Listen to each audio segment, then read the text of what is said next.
प्यार से विवाह तक का सफर इतना लंबा होगा उन्होंने सोचा न था। दो युवा दिलों ने दाम्पत्य जीवन के सपने संजोने शुरू कर दिए थे, लेकिन इंतजार की घड़ियां बढ़ती ही जा रही थी। मुझे गुमसुम और उदास देखकर माँ ने कहा, क्या बात है रति, तू इस तरह मुंह लटकाए क्यों बैठी है? कई दिन से मनोज का भी कोई फोन नहीं आया। दोनों ने आपस में झगड़ा कर लिया क्या? नहीं माँ, रोज रोज क्या बात करें। कितने दिनों से शादी की तैयारी कर रहे थे, सब व्यर्थ हो गई। यदि मनोज के दादाजी की मौत न हुई होती तो आज तेरी शादी को 15 दिन हो चुके होते। वह काफी बूढ़े थे। 13वीं के बाद शादी हो सकती थी, पर तेरे ससुराल वाले बड़े दकियानूसी विचारों के हैं। कहते हैं कि साय नहीं है।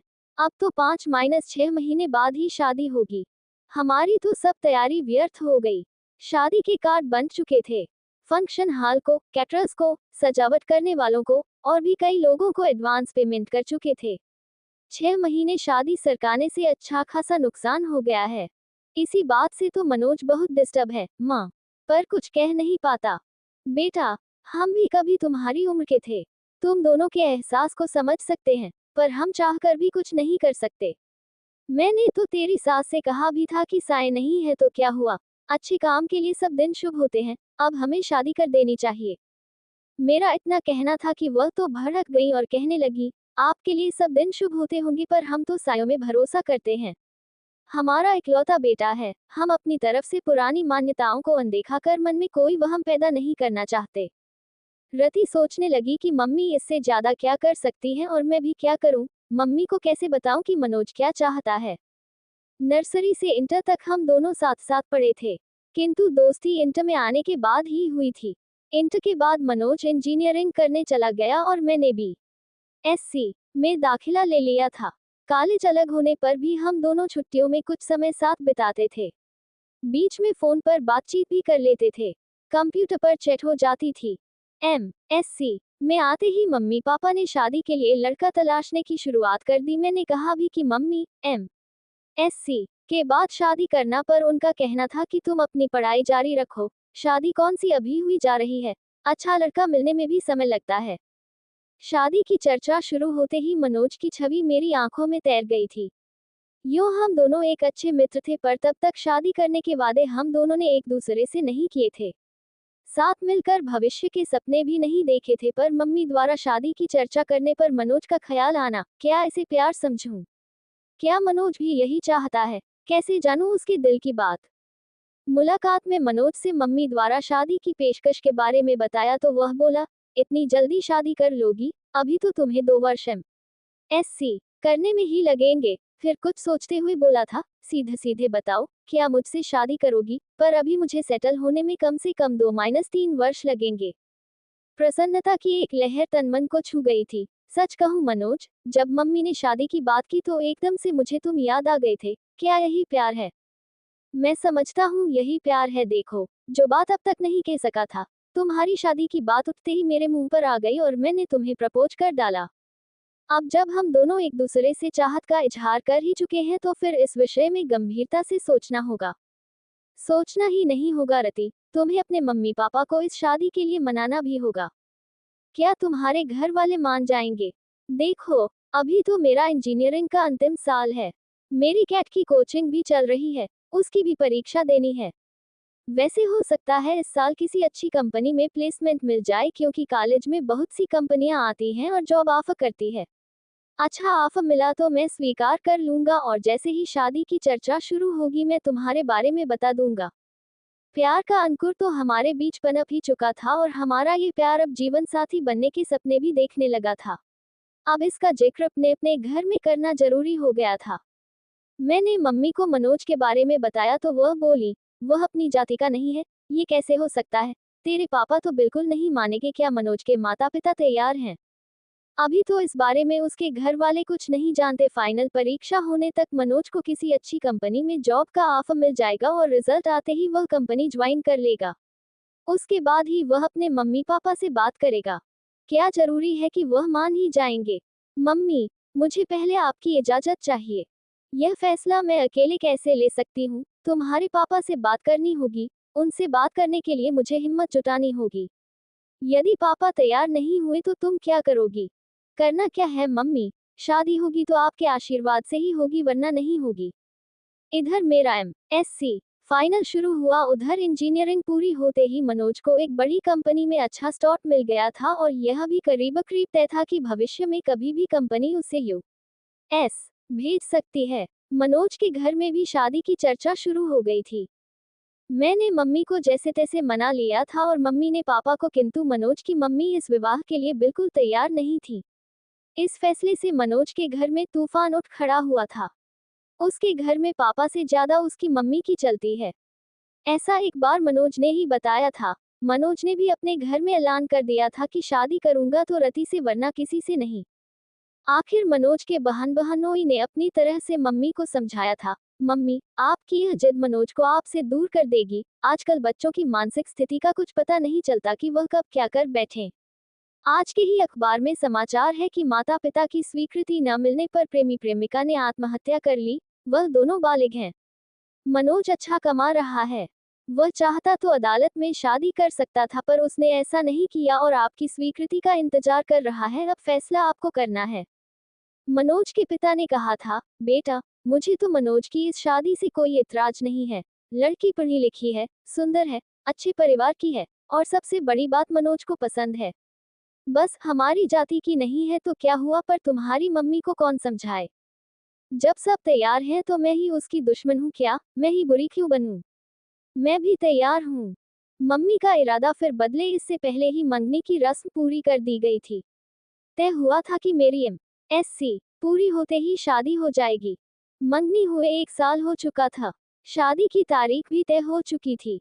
मनोज के बाबा की मौत न हुई होती तो हम दोनों अब तक हनीमून मनाकर कुल्लू मनाली शिमला से लौट चुके होते और 3 महीने बाद मैं भी मनोज के साथ अमेरिका चली जाती। पर अब 6-7 महीने तक साय नहीं है, अतः शादी अब तभी होगी, ऐसा मनोज की मम्मी ने कहा है। पर मनोज शादी के टलने से खुश नहीं है। इसके लिए अपने घर में उसे खुद ही बात करनी होगी। हाँ, यदि मेरे घर से कोई रुकावट होती तो मैं उसे दूर करने का प्रयास करती।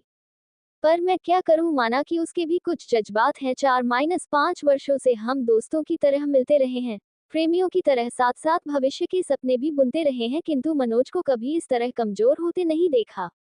यद्यपि उसका बस चलता तो मंगनी के दूसरे दिन ही वह शादी कर लेता, पर मेरा फाइनल साल था इसलिए वह मन महसूस कर रह गया। प्रतीक्षा की लंबी घड़ियां हम कभी मिलकर कभी फोन पर बात करके काटते रहे। हम दोनों बेताबी से शादी के दिन का इंतजार करते रहे। दूरी सहन नहीं होती थी। साथ रहने व एक हो जाने की इच्छा बलवती होती जाती थी। जैसे जैसे समय बीत रहा था, सपनों के रंगीन समुंदर में गोते लगाते दिन मंजिल की तरफ बढ़ते जा रहे थे। शादी के 10 दिन पहले हमने मिलना भी बंद कर दिया था कि अब एक दूसरे को दूल्हा दुल्हन के रूप में ही देखेंगे, पर विवाह के 7 दिन पहले बाबाजी की मौत हमारे सपनों के महल को धराशायी कर गई। बाबाजी की मौत का समाचार मुझे मनोज ने ही दिया था और कहा था, बाबाजी को भी अभी ही जाना था। हमारे बीच फिर अंतहीन मरुस्थल का विस्तार है। लगता है अब अकेले ही अमेरिका जाना पड़ेगा। तुमसे मिलन तो मृग तृष्णा बन गया है। 13वीं के बाद हम दोनों गार्डन में मिले थे। वह बहुत भावुक हो रहा था। रति, तुमसे दूरी अब सहन नहीं होती। मन करता है तुम्हें लेकर अनजान जगह पर उड़ जाऊं, जहां हमारे बीच न समाज हो, न परंपराएं हो, न ये रीति रिवाज हो। दो प्रेमियों के मिलन में समाज के कायदे कानून की इतनी ऊंची बाढ़ खड़ी कर रखी है कि उनकी सब्र की सीमा ही समाप्त हो जाए। चलो रति, हम कहीं भाग चलें। मैं तुम्हारा निकट सानिध्य चाहता हूँ। इतना बड़ा शहर है, चलो किसी होटल में कुछ घंटे साथ बिताते हैं। जो हाल मनोज का था वही मेरा भी था।